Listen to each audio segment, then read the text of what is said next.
Hello, I'm Shirley Desai, the founder and host of SPICE, which stands for South Asian and Global Perspectives in Cinema and Entertainment. I'm here today with a very talented film director named Alka Raghuram. Hello, Alka. Hi. Alka is an award-winning director whose work spans documentary and multimedia performance. She is best known for Burqa Boxers, a documentary about Muslim women boxers in Kolkata, that received international recognition, including the Open Doors grant at Locarno and Director of the Year at the International Documentary Festival. Alka studied fashion design in India before moving to the United States, where she studied filmmaking in San Francisco. Her experiences living between India and the US influenced the themes she explores, often focusing on identity, women's stories, and communities that are not often represented on screen. She has also collaborated on projects that combine film with other art forms. One of her notable collaborations and contributions was with the Kathak legend Pandit Chitresh Das and flamenco artist Antonio Hidalgo Paz, where she contributed film elements to a performance exploring the connections between Indian and Spanish dance traditions. Alka's work is thoughtful, grounded, and culturally aware, and she continues to develop projects across different mediums and geographies. So that's your introduction. Yes. Is there anything I left out? I mean, it's always going to be some things that are left out, but it's okay. Well, It's fine. It's good. if there's anything you want to talk about that I haven't mentioned, we can. I think the recent collaborations. No, it's fine. It's fine. It just goes like into a single track. I want you to have the focus on what you're trying to say. Okay, all right. Yeah. So you grew up in India, moved to the US, and studied filmmaking in San Francisco. How did that journey shape your voice as an artist? Growing up in India is is my identity as I think of myself as a South Asian, as an Indian person, and wherever I go I bring that with me. Mm-hmm. And and that's the lens through which I see how life unfolds in wherever I go. So it's a I can't point one specific thing how it shapes my storytelling, but I think I bring how I see color, how I see human relationships, how I see interactions with people, how I see communities. All of it is informed by where I grew up and what I saw in my formative years. Right. I was born and brought up here I was born in Canada and brought up in the US. And I made frequent trips to India. And I think that even I have some of that special Indianness in me as well, because India is such a diverse, great country and has such a rich culture. Right. I think, yeah, you bring up an interesting point. Diversity, like when I moved to the US, I saw diversity as something to speak about, but growing up, because as you said, India is so diverse, and you don't even, because you grow up in that environment, you don't even notice that's what diversity means. You Right. just know that people, your neighbors, and if you have 5 neighbors, 10 neighbors, they all may speak different languages, they may all have different cuisines, they may all celebrate different holidays, and you don't think that's called diversity, but you do grow up like knowing that different people have different ways of being. Yeah. So I think that in a way, taking that for granted growing up was something is something truly special that I feel like I have in my DNA as a filmmaker, as a storyteller. So Right. so it does, nothing feels as though it's the other. It all feels like, yeah, it's part of my humanity. Yeah. You have trained in fashion design. Mhm. That's really exciting. How has that background influenced your visual style or storytelling? Uh, Fashion it's an interesting. On the one hand, it teaches us, or like by its very nature, it shows us to conform to a certain trend. Mhm. At the same time, within that conformity, there are individualizations. Like you also have styles within each person takes on fashion in their own individual way. And I feel so there is that aspect of fashion. There is also, we all curate ourselves for public, uh, and and and knowing that clothes carry power, clothes carry a curated self of, is a was something that I carry into. It's a story that you bring to the public Right. about yourself, the way you choose what to wear. And I think that's interesting also, because in when you're creating a world on screen, whether it's documentary or fiction, you are paying attention to what people will choose to clothe themselves in, and what will that say about them. Yeah. So I So think when you are on screen or directing, is fashion something that you take a special attention to? I think clothing is, Yeah. fashion may not be relevant to the story at that point, or definitely fashion in the sense, what is, if I'm telling a story set in the early 2000s, what was the fashion then is Mhm. important to know. It's important to know what kind of clothes people wore and what kind of clothes people, to distinguish that period. So there is that aspect, but I think more than specific fashion, it's the clothing that people wear to communicate their status, their class, Mhm. their individuality, or their conformity. All of that is Okay. is something that that was in the training. Oh, wonderful. You went to film school here in San Francisco. Mhm. How was that like? And are there any key lessons that stay with you? Uh, I went to film school here in San Francisco, and one of the key lessons that has stayed with me is, especially when you're telling documentaries, how to respect the subjects, and to know that power lies with you, the storyteller, and to be able to know that, and to be able to navigate the relationship, knowing that the power lies with you. You can tweak the story in any which way you want. So to honor someone else telling you what about their life, and to kind of set that context and to kind of respect that, is something I To respecting the yeah, subject, yeah. yeah, yeah, That's something we all have to think about with exactly. documentaries and films in general. Exactly, especially when you're like, and coming from India, it's not necessary that the culture you're going to represent is going to be exactly the one you grew up in. So also knowing how to respect that, and you do it intuitively, but then in film school, that whole thing is kind of reinforced and taught in a way, like with examples, so that you understand when those lines are breached, Did when those lines are. did film school give you more structure? It did. I mean, i think I think cinematography, sound, editing, all those are, and directing, all those are kind of skill based. Those you carry with you in terms of skills. But I feel the philosophical idea of respecting your subject is something that stays with you through, whether you are very highly skilled in your work, or you're learning, like from beginning to middle, and like Mhm. whatever, at whatever stage of your career you are, you have to respect that, and you have to kind of know that and remember that. Great, great.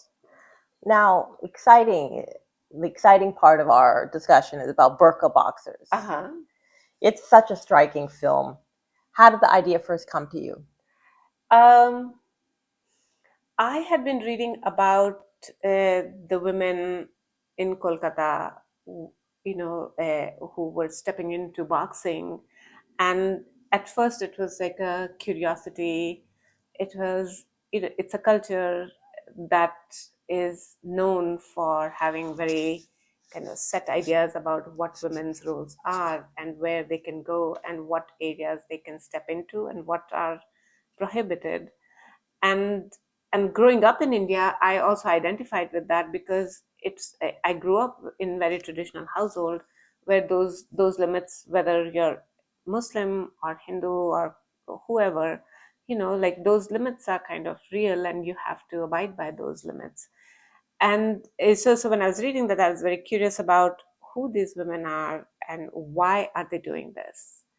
So and that was it, and then I was able to get in touch with some of them. And then You called them cold? I called them. I had some friends in Kolkata, and I had some filmmakers who had made films in Kolkata, and through them I was able to speak with Ashit Banerjee, who was the head of the boxing federation at the time. And then he was able to just guide me to kind of bring me, introduce me to different boxers. And then I was able to start kind of slowly building trust with them. Yeah. So, as someone who's created documentaries, do you storyboard the documentaries? Like, do you have a script that you follow the script, or do you actually just tape a lot of footage, natural footage, and then stitch it together? Both. Because a lot of, I think, but prior to all of that, like you just spend a lot of time with people to Mhm. get to know them and I see. to talk to them and to understand what their context is, where they're coming from. And when you see how what their relationships are amidst their family and the outside world, you get an idea of how to film them and what to ask. And a lot of times you can storyboard and ask them to reenact some of the things that you noticed off camera.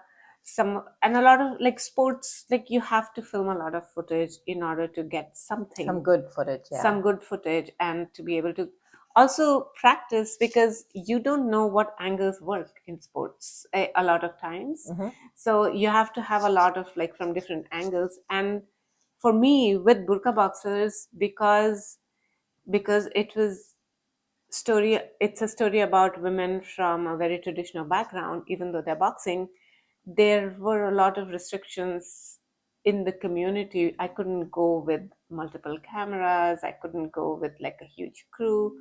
And so even that was limited, how much footage I could film in terms of the number of cameras, like how much footage I could film at a given time. So there needed to be a lot of like repetition, like, okay, today we're going to film this practice, Hmm. tomorrow we are going to film the same practice, but with the today was going to be the coach, tomorrow it's going to be the people Oh, because of learning. your limited staff, yeah. Yes, yes. Oh, And because they are, you can't bring a whole lot of stuff there because the spaces are small, the community is very traditional. yeah. And also when you bring in documentary, if you bring a lot of equipment, then people feel very self-conscious and Right. feel like they are not, they have to perform. Did that impact your budget? Uh, well, one way or the other, either you bring a lot of equipment and you shoot for one day, or you bring less equipment and you shoot for 3 days. It's the same. Same thing. Yeah. Okay. So the girls opened up really nicely in the film. Uh-huh. What helped you build that trust with them? You were saying you spent a lot of time with I them. spent a lot of time with them, and uh, and the size of the crew, the smallness of the crew, so that Okay. they could forget that they were being filmed, and they were not constantly aware of performing for a camera. Okay. And and and also making sure that when they are talking, they are interacting with me, the director, and not the camera, because having a human face to Mhm. talk to makes it much more natural than having a camera to talk to, Yeah, you know. definitely. So, You included a wedding scene in the uh-huh. film that seemed very symbolic. Hmm. What role did that moment play in the emotional arc of the film? Oh my God, that scene was so important, and that character, Parveen, she she's one of the most talented boxers of her time from that milieu, and she was, because her family was so traditional, she would kind of keep going into boxing and then stepping away from it, and going into boxing and stepping away from it. So for a long time, I filmed this documentary over 4 years, and for the longest time, I thought, okay, well, she comes and goes, and I don't know if, as a character, I have anything that I can do with this character, because Mhm. it's not just that the person is interesting, but they also have to have enough of an arc in a Yeah, yeah. story. So we had stopped filming with her, and then she messaged me saying, I'm getting married, and would you like to? Can I ask you to be the videographer for my film? And I Oh, was like, absolutely, yes, yes. we would love to, Hmm. but can we use it too? And she's like, okay, sure, absolutely. That So, worked out really well. yeah, yeah. And then I said, okay, now that you're getting married and you've been in and out of boxing, but you were a boxing star as a kid,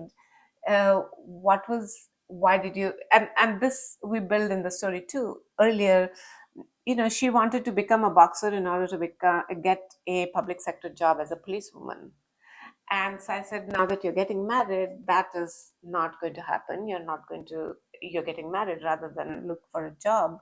Would you be, what would you like as your wish? So she said, I always wanted to be a policewoman, and I want to get photo taken in the police costume. So then so what you were asking about storyboarding, Hmm. and or just filming, like, whatever is playing out in front of you, this this segment of the documentary, then we storyboarded, because we felt, okay, we are going to actually arrange for her. This is her wish, Hmm. and we are going to have that in the film. So we need to storyboard how she goes to the rental agency to buy to get a costume, how she goes and gets herself photographed. So all that was then part of, like, what we filmed Wow. as her dream, as a wish fulfillment. And then we had the wedding, which I feel like, that was a really interesting moment, because all the other young women had some kind of, it it created a unique arc for her, that Yeah. not everyone gets what they set out to What they set out to want. Yeah, want. yeah, Yes, yeah. Well, that was a really interesting part of the film, and just knowing that it actually was the real wedding footage yes, makes it even the more special. right, Actually, right. kind of shifting gears a little bit, Hmm. you secured support from ITVS, Hmm. CBP, and Film Bazaar. Hmm. How did you build that ecosystem of support? um I just applied. That's basically it. Like, like, as a filmmaker, and especially for documentaries, you just apply to, I don't know, like, hundreds of organizations, and someplace your story matches what their agenda is that year. And I think, just that, like, just doing a lot of applying, Hmm. and then just, this was one of the things that clicked. In fact, the other thing that worked out was, because I went to Film Bazaar, then in Film Bazaar, we met the the the co-producers of the documentary, the French co-producers. So we met them, had initial conversations. Then the film was invited to Locarno Film Festival, and their market was doing an India focus at the time. So I got to know of that in Film Bazaar. So and then I applied to for that, and so the project got selected, and it won an award there. And so we were able to first meet the French co-producers at Film Bazaar, and then follow up conversation at Locarno. So that So one step led to another step. yes, yes. So what kind of advice would you give to a person creating a documentary in terms of how to secure funding? I think you have to leap into it first, because there is no like upfront funding really, like except ITVS. That But even ITVS funds their research grants are also projects that are pretty well researched already, and you have a pretty strong arc of the story that you're going to tell. So I think you have to leap into the subject that you're passionate about, and after that, I think just applying to a lot of places, and each of these places, they in their application forms, they say like we fund 2 to 3%. So you work really hard. So I work really hard. Also, it's like I feel like it's like a lottery. Yeah. It's not like I feel like everyone works very hard. Right. People are passionate. People have great stories, great creativity, and they work very hard. And that's the baseline that you have to have. And then sometimes like it just your story appeals, and it gets clicked, and it gets picked, but and it's disheartening for others, and it's disheartening for me on other projects. But yes, Right. yes. So were there any mentors or key people that helped you along the way in your path? I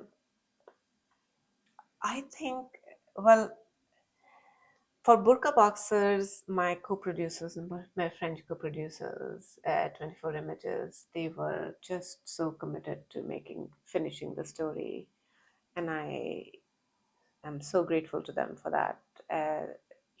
Like they secured funding, and whatever the funding was, they were committed to finishing the story with that, pulling their resources. And so I think that was uh, your first film, so coming on board and then committing to it, that was a big deal. So, and then there have been people uh, who are great sounding boards producers, who wanted to make a project with me, but the project didn't get financing, but their friendship has remained as a sort, and they've remained guides, and so that has been very, very.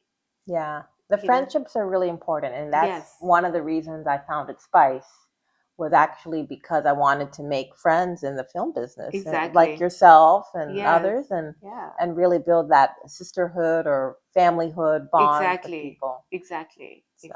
Yeah. Did the film face any controversy given the subject matter? Not in terms of, I think in terms of distribution, maybe, but like no, that it wasn't picked by major OTT platforms. So I can say I don't know. Like nobody comes out and says this is the reason. Oh, actually, it's a Muslim story, so we're not going to showcase it. But yeah, so nobody has said anything to my face. But you know, I've, but it's not. Yeah, I don't know how to answer that question. Like, but I did not. You didn't see it yourself. I didn't see it myself. I didn't see it. Nobody said it to my face that this is the reason for rejecting it, or so you. Yeah, you don't know. I don't know. Yeah. I mean, I don't think there was anything controversial in the film. In the film, no, there isn't anything controversial, and I've tried my best to be respectful of all communities. You were very respectful. Yeah. The film received major recognition, including the Open Doors Grant at Locarno and the Director of the Year at the International Documentary Festival. What do you think resonated the most with your audiences? I think that it's a story of dreams that everyone can identify with. There are, and how, we have large dreams, and then we take small steps towards making them happen. And each small step, the film celebrates the small steps that people, Yeah, take yeah, to, and their small wins towards a large dream. That large dream may be attainable or not, but at least that first step that gets taken, and if it's celebrated, it opens up possibilities of a life of dreams, which is denied to a lot of people yeah, across the world. So I think, and everyone can identify with that. I feel everyone in some form or the other can identify with that idea of having a dream, and taking a step, having hesitation, experiencing hesitation, still going forward, making, like, getting your toe in the door. Like, I mean, that's a big deal. So I yeah, think that the thing of the impossibility of a dream, and then just, punching the door open, is something that everybody yeah, can definitely. identify with. Okay, a little bit about your philosophy and the industry. Uh-huh. Do you have an artistic philosophy or kind of story that you're pulled towards? I I am I don't think I have a philosophy of respecting cultures. I have a philosophy of respecting how I present a story, so I'm not presenting a story at any cost. And especially in documentaries, I am aware of, like, not putting the subjects at risk. Right. So those are like guiding lines for me. But in terms of what stories I get pulled towards, I'm curious, I'm interested in all kinds of things. So not a specific kind. It so happens that my films have a lot of, are very women centric, and that's because I'm a woman, and I feel like I can do justice to women characters much more than I can do justice to male characters. Having said that, I'm a creative person. I do have imagination, so I can inhabit a male psyche in my imagination and take a crack at that too, So I feel, but so far, I have done, most of my stories have been centered around women's lives and what happens, what kind of dynamics they navigate. Yeah, that's really exciting actually Yeah. to focus on women. I mean, there's so much scope with women's empowerment.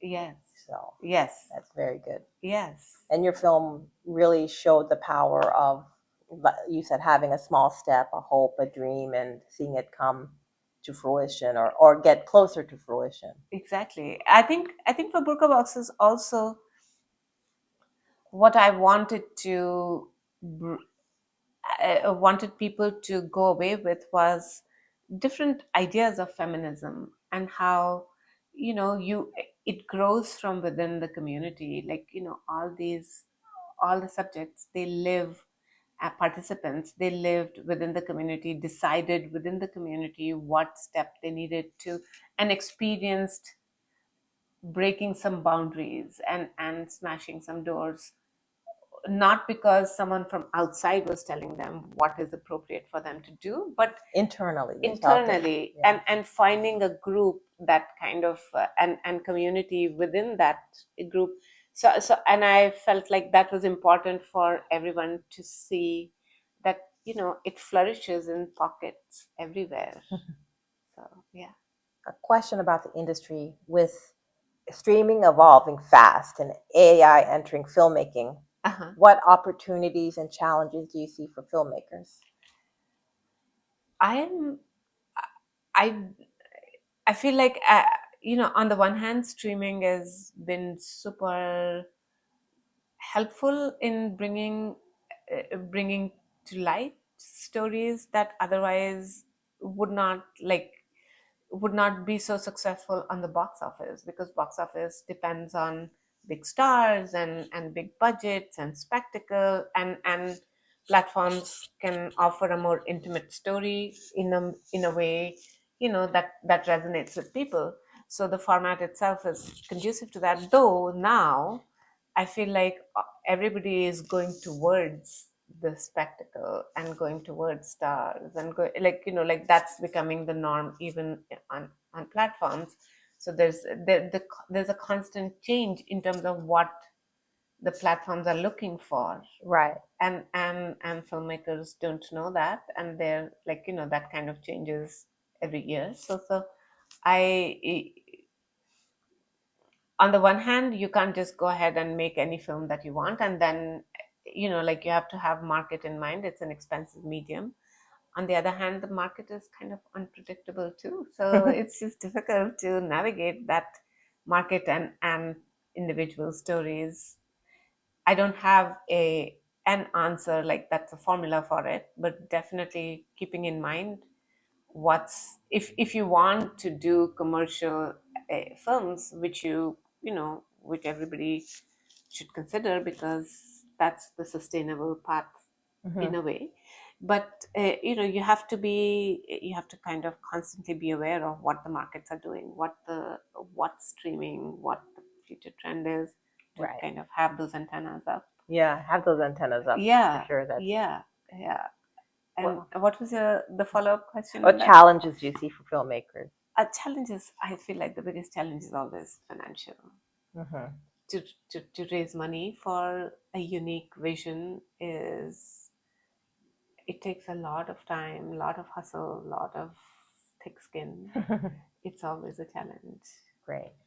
Well, I have wrapped up most of my questions. I just have a few rapid fire questions. Uh-huh. You can just answer them on the spot, Okay. and if you don't have an answer, there's no problem also. Okay. So your favorite film? Can I say two? Yeah. Okay. There is Asghar Farhadi's The Past, and then there is Krzysztof Kieślowski's Blue. Okay. Yeah, these two are, I can watch them any number of times. Okay. A genre you love? um, I right now I love sci-fi. Sci-fi. Yes. Yeah. Good. A filmmaker or celebrity you'd love to meet? I don't have any, like, I admire a lot of people, but I don't have, I'm kind of nervous of meeting anyone in person. Like they say, you shouldn't meet your heroes because they always kind of, make it, they're humans. So I think I'm good with admiring them from a distance. I would love to meet, actually, I really love Jane Campion's films. Okay. And I would love to shadow her, and I'd love to shadow Meera Nair. So Yeah. I would love to shadow them. What is your favorite part of the filmmaking process? I'd say working with in documentary, working with people, working with actors, working with creative people, and other brainstorming with other you know uh, creatives on the team about how to bring it to life. Like that is, I love working with people. Yeah. And that, yeah. And the most frustrating part of filmmaking? Fundraising. You and me both. Yes. Well, great. Well, this has been a really enchanting conversation. Yeah. Thank you. How would you like people to get in touch with you? Well, through my website, junoon.pictures, JUNOON.pictures. And yeah, it has all my contact. Okay. So very good. www.junoon.pictures. Great. So, well, that wraps up our interview today with Alka Raghuram. It was a great conversation, and I'd like you to stay tuned for future discussions on spice. Have a nice day.